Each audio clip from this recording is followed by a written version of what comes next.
Hi guys welcome back to my Radhuni Rannaghar channel. आज आमी आपनादेर सामने एसेছি এই বাঁধাকপি নিয়ে। এই বাঁধাকপি দিয়ে আজ আমি আপনাদের একটি রেসিপি তৈরি করে দেখাবো। তো চলুন আমি রেসিপিটি শুরু করে দিই।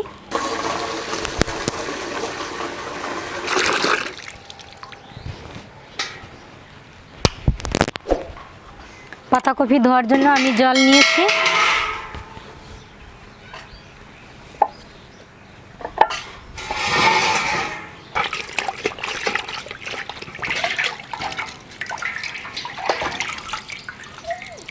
আমার এই রেসিপিটি তৈরি করার জন্য যে সব জিনিসগুলো লাগবে আমি সেগুলো কেটে নিচ্ছি। 3টা পেঁয়াজ নিয়েছি, পেঁয়াজগুলো কুচি করে কেটে নিব।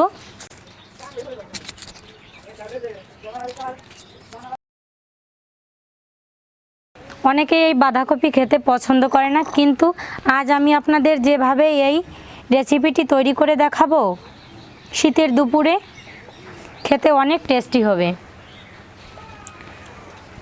তো দেখেন আমি 6টা কাঁচা লঙ্কা নিয়েছি, এখন এগুলো ধুয়ে নিব।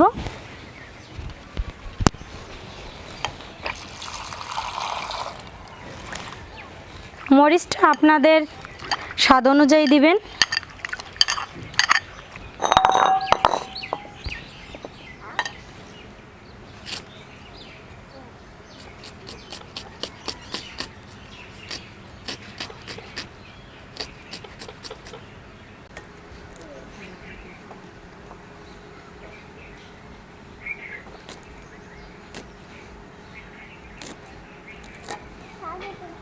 দেখেন একটা ডিম নিয়েছি।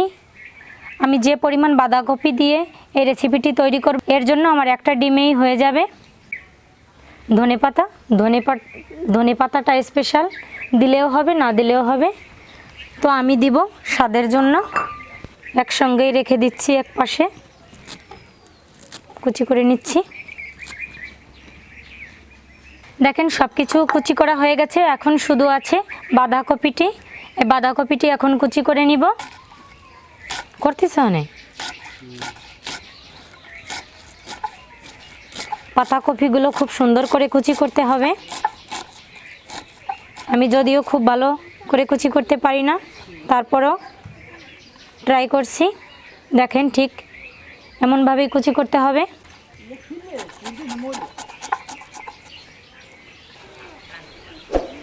দেখেন ঠিক এমনভাবে কুচি করতে হবে। আমি যে রেসিপিটি তৈরি করব এর জন্য ঠিক এমনভাবেই কুচি করে নিতে হবে। পাতাকপি কুচি করা হয়ে গেছে, এখন মাখানোর জন্য আমি এই পাত্রে নিয়ে নিচ্ছি। আর যে সব কুচি করে রেখেছিলাম সবগুলো ভিতরে দিয়ে দিচ্ছি। পরিমাণ মতো 1 চা চামচ লবণ দিয়ে দিচ্ছি। এখন লবণ দেওয়ার পরে সুন্দর করে হাত দিয়ে একটু মিক্স করে নিব, যাতে এই পাতাকপিটা নরম হয়ে যায়। তারপর আমি বাকি জিনিসগুলো নতুন করে আবার মিক্স করব। দেখেন এইভাবে মিক্স করে নিতে হবে। দেখেন লবণ দিয়ে মাখানোর পরে ঠিক এমন হয়ে গেছে। এখন আমি বাকি জিনিসগুলো অ্যাড করে দিব।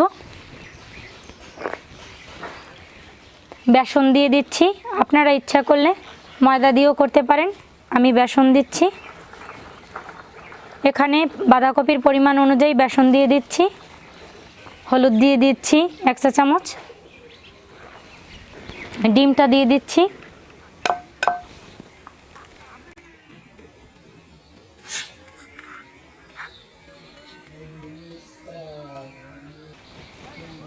এখন সুন্দর করে আবার মিক্স করে নিব।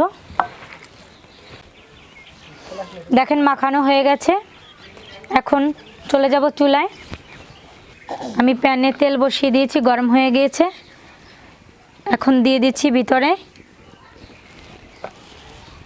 এভাবে পাতাকপির শেপটা তৈরি করে এভাবে দিয়ে দিচ্ছি।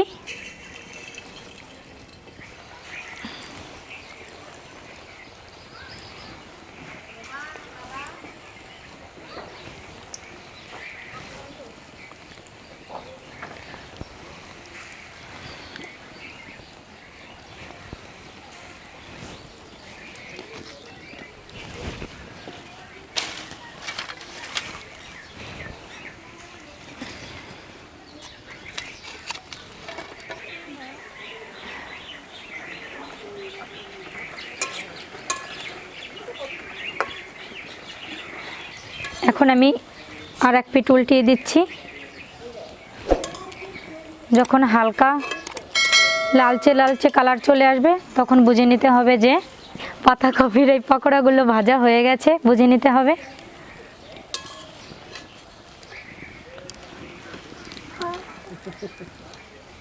দেখেন হালকা লালচে কালার হয়ে গেছে, বোঝা যাচ্ছে যে পাতাকপিগুলো ভাজি হয়ে গেছে, মানে পাতাকপির পকোড়াগুলো ভাজি হয়ে গেছে। নামিয়ে নিচ্ছি। দেখেই বোঝা যাচ্ছে কত লোভনীয় হয়েছে।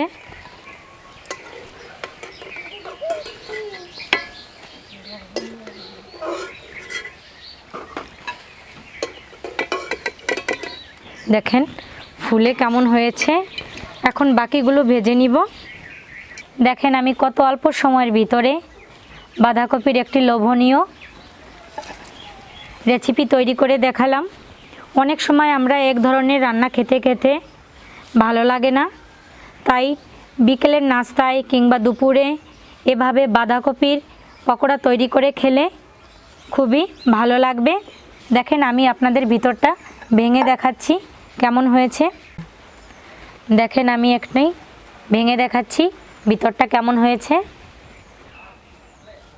দেখেন ভিতরটা কত সুন্দর হয়েছে। এভাবে অবশ্যই তৈরি করে খেয়ে দেখবেন।